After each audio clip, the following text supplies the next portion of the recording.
Good morning. Morning. Good morning. Oh, and in case I don't see you, good afternoon, good evening, and good night. Truman, What do they want? listen to me. Do you understand? Everybody's pretending. I don't know. No. But my name's not Lauren. It's Sylvia. My name's Sylvia. Yeah. It's fake. It's all for you. I don't And understand. it's gone. Get out of here. Come on, find Don't worry. Truman Burbank seems to have a perfect life in the picture-perfect town of Sea Haven. He's an insurance salesman with a cheerful routine, a loving wife, Meryl, and a loyal best friend, Marlon. But there's a catch. Everything about Truman's life is fake. The town is a set, the neighbors are actors, and even the weather is controlled. Truman was adopted at birth by a corporation, and every moment of his life is filmed for a global audience. Sea Haven exists inside a massive dome with hidden cameras everywhere, all directed by Christoph, the mastermind behind The Truman Show. One morning, Truman leaves for work, but a strange thing happens. A light falls from the sky. He's confused but quickly hears on the radio that it's from a failed aircraft, so he brushes it off. At work, he cuts pictures from magazines, reminded of a girl he once loved. After work, he thinks about taking the ferry but stops. He's terrified of water ever since his father drowned, so he decides not to go. Meryl comes home and shows Truman a knife she bought, casually listing its features, but it's just another ad for the live TV show. Later, Truman hangs out with Marlon and shares his dream of leaving Sea Haven Island to move to Fiji. Marlon tries to discourage him, saying it takes a lot of money and he should stick to his job. That night, Truman spends time alone at the beach, haunted by memories of his father drowning when he was a child.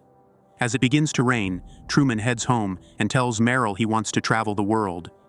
Meryl brushes off the idea, reminding him about their mortgage and car payments, insisting they can't just leave. The next day, as Truman heads to work, he spots a homeless man who looks exactly like his father, who supposedly died years ago. Shocked, Truman tries to approach him, but one man and one woman suddenly grab the homeless man and whisk him away. A crowd conveniently blocks Truman's path as he tries to chase them, and before he can catch up, the man is taken onto a bus and disappears. Later, Truman tells his mother about what he saw, but she dismisses it, assuring him it was probably just his imagination. That night, Truman looks through old photos of his childhood with his father.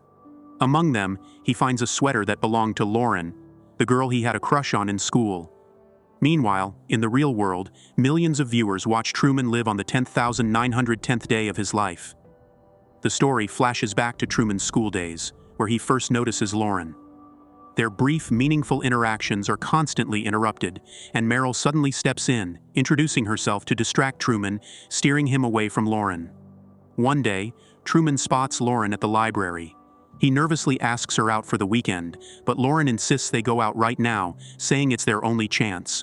Truman agrees, and they run away together, dodging the ever-present cameras and actors. Their unscripted escape leads them to the beach where they share a kiss.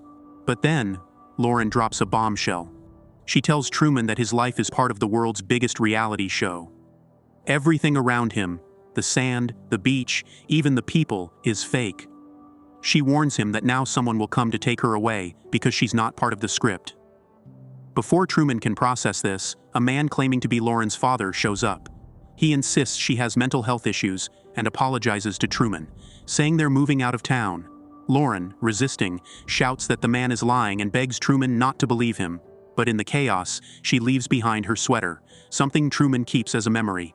The next morning, on his way to work, Truman's car radio starts picking up a strange frequency. To his shock, he hears a voice describing his every move. He's turning onto Lancaster Street, almost hit the lady. Confused, Truman listens closely, but the frequency changes, and everything around him feels off. For a split second, the people in the city seem to freeze, like they're reacting to something. Truman is left stunned, feeling like the world around him isn't what it seems. Truman starts paying close attention to the people around him, noticing how everything seems orchestrated. Since the show predicts his every move, they're always ready. But Truman begins doing things they don't expect. Out of nowhere, he enters a random building.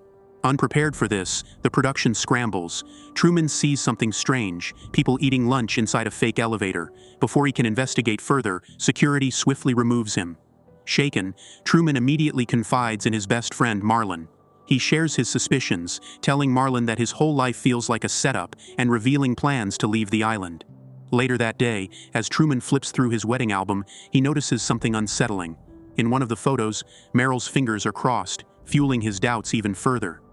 The next morning, Truman decides to follow Meryl to her job at the hospital. His sudden move catches everyone off guard. As he pushes his way through, Truman sees a group of people performing surgery with Meryl in the room. But the scene feels fake and unconvincing, confirming Truman's growing suspicions. Before he can confront anyone, security steps in and escorts him out. Determined to escape Sea Haven, Truman heads to a travel agency to book a flight to Fiji Island. When he asks for a ticket for the same day, the employee claims flights are fully booked for the next month. Frustrated but undeterred, Truman books a bus ticket instead.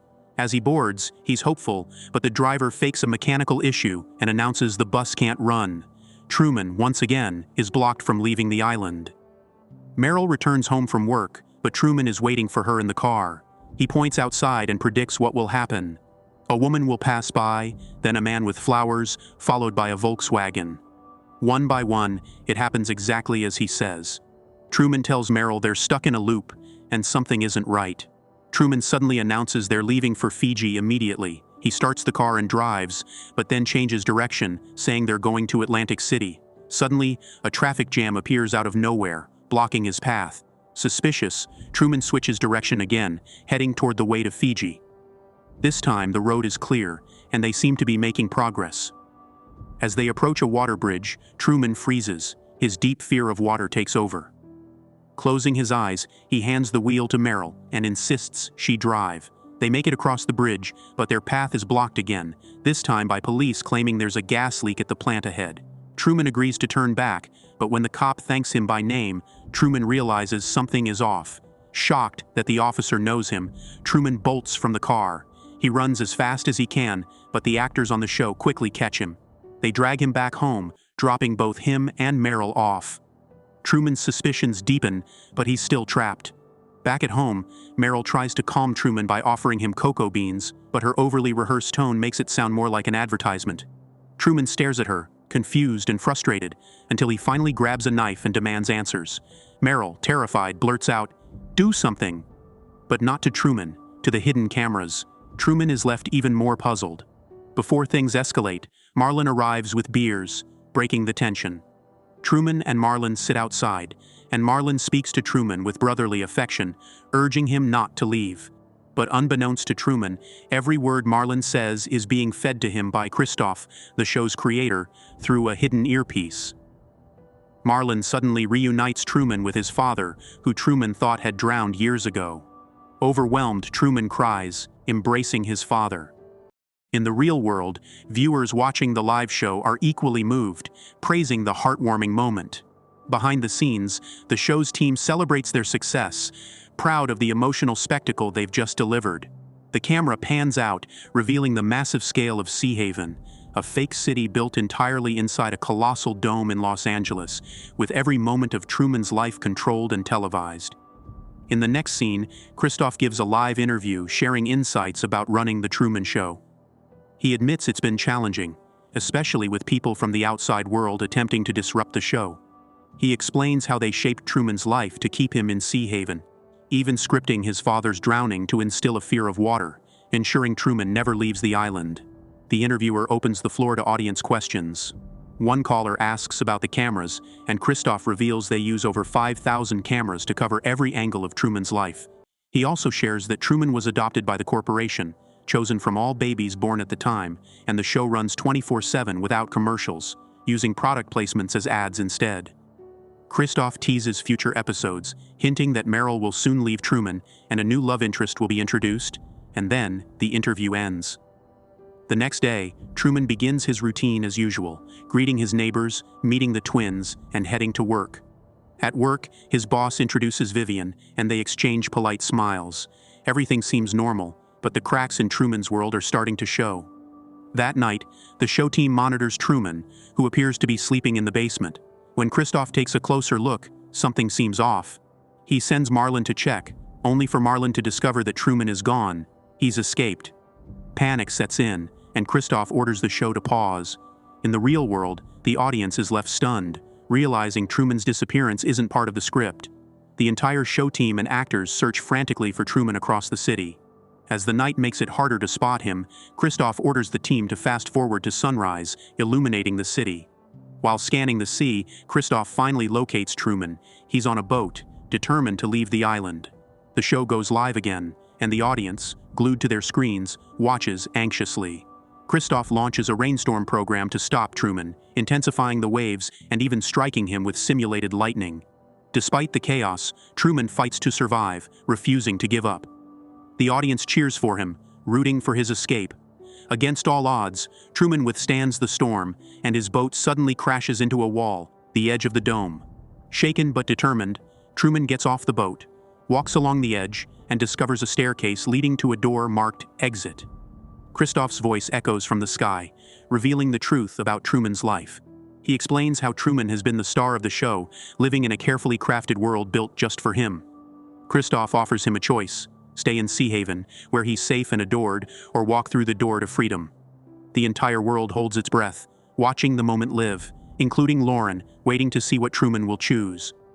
Truman smiles, turns to the camera, and says his signature line. In case I don't see you, good afternoon, good evening, and good night.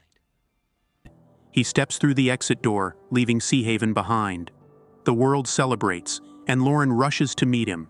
The show ends as the team shuts off the cameras, and Truman finally finds freedom.